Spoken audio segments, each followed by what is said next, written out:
السلام علیکم ورحمۃ اللہ وبرکاتہ۔ محترم ناظرین، دعا ایپیسوڈ کے سیریز میں آپ سب کا استقبال ہے۔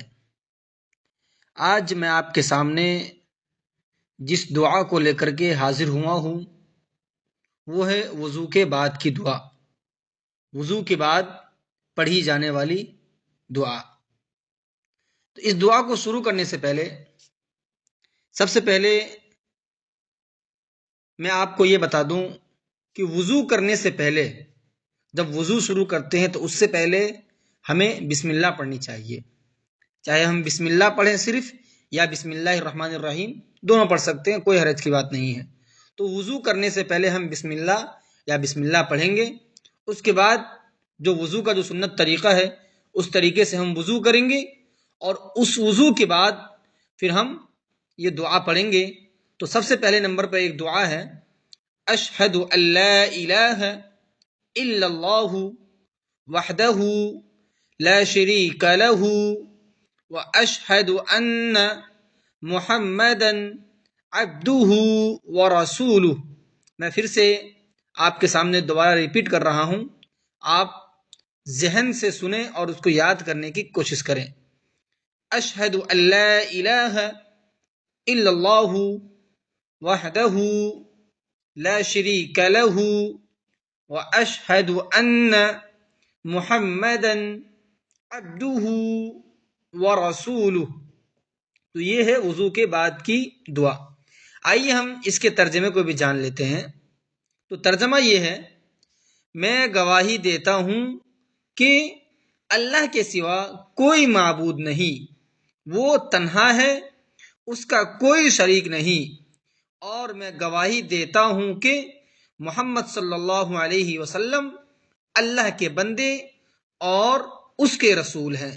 تو یہ دعا کا ترجمہ ہو گیا اور اوپر دعا گزری ہے۔ تو یہ ہے وضو کے بعد پڑھی جانے والی دعا، یہ ہو گئی ایک دعا۔ اس کے بعد ایک اور دعا جو حدیث سے ثابت ہے، ترمذی کی حدیث ہے، تو اس کو بھی ہم پڑھ سکتے ہیں، امام البانی نے اس کو صحیح قرار دیا ہے۔ تو وہ دعا بھی اگر ہم چاہتے ہیں تو اس کے ساتھ دوسری دعا کو ملا کے بھی پڑھ سکتے ہیں، یا ایک دعا بھی پڑھ لیں تو کوئی حرج کی بات نہیں ہے۔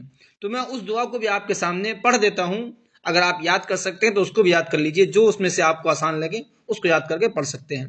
دوسری دعا ہے، اللہم اجعلنی من التوابین وجعلنی من المتطہرین۔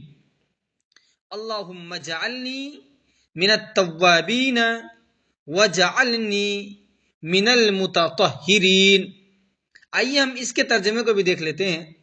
ترجمہ یہ ہے، اے اللہ مجھے بہت توبہ کرنے والوں میں اور بہت پاک رہنے والوں میں شامل کر لیجئے۔ تو یہ ہے اس دعا کا ترجمہ، اور اوپر دونوں دعا گزری ہے، لہذا ہم سب اس دعا کو یاد کرنے کی کوشش کریں اور وضو کے بعد اس دعا کو ضرور پڑھیں، اس لیے کہ اس دعا کے پڑھنے کی فضیلت کے بارے میں حضرت عمر بن خطاب رضی اللہ عنہ فرماتے ہیں کہ اللہ کے نبی صلی اللہ علیہ وسلم نے فرمایا، جس شخص نے وضو کیا، اچھی طریقے سے وضو کیا، پھر اس نے مذکورہ کلمات یعنی دعا کے کلمات کہے، تو اس کے لیے جنت کے 8 دروازے کھل جاتے ہیں، جس سے وہ بندہ چاہے گا جنت میں داخل ہو سکتا ہے۔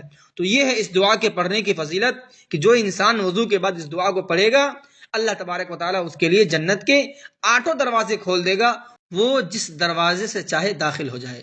لہذا ہم سب اس دعا کو یاد کر لیں اور وضو کے بعد ضرور پڑھا کریں۔ والسلام علیکم ورحمۃ اللہ وبرکاتہ۔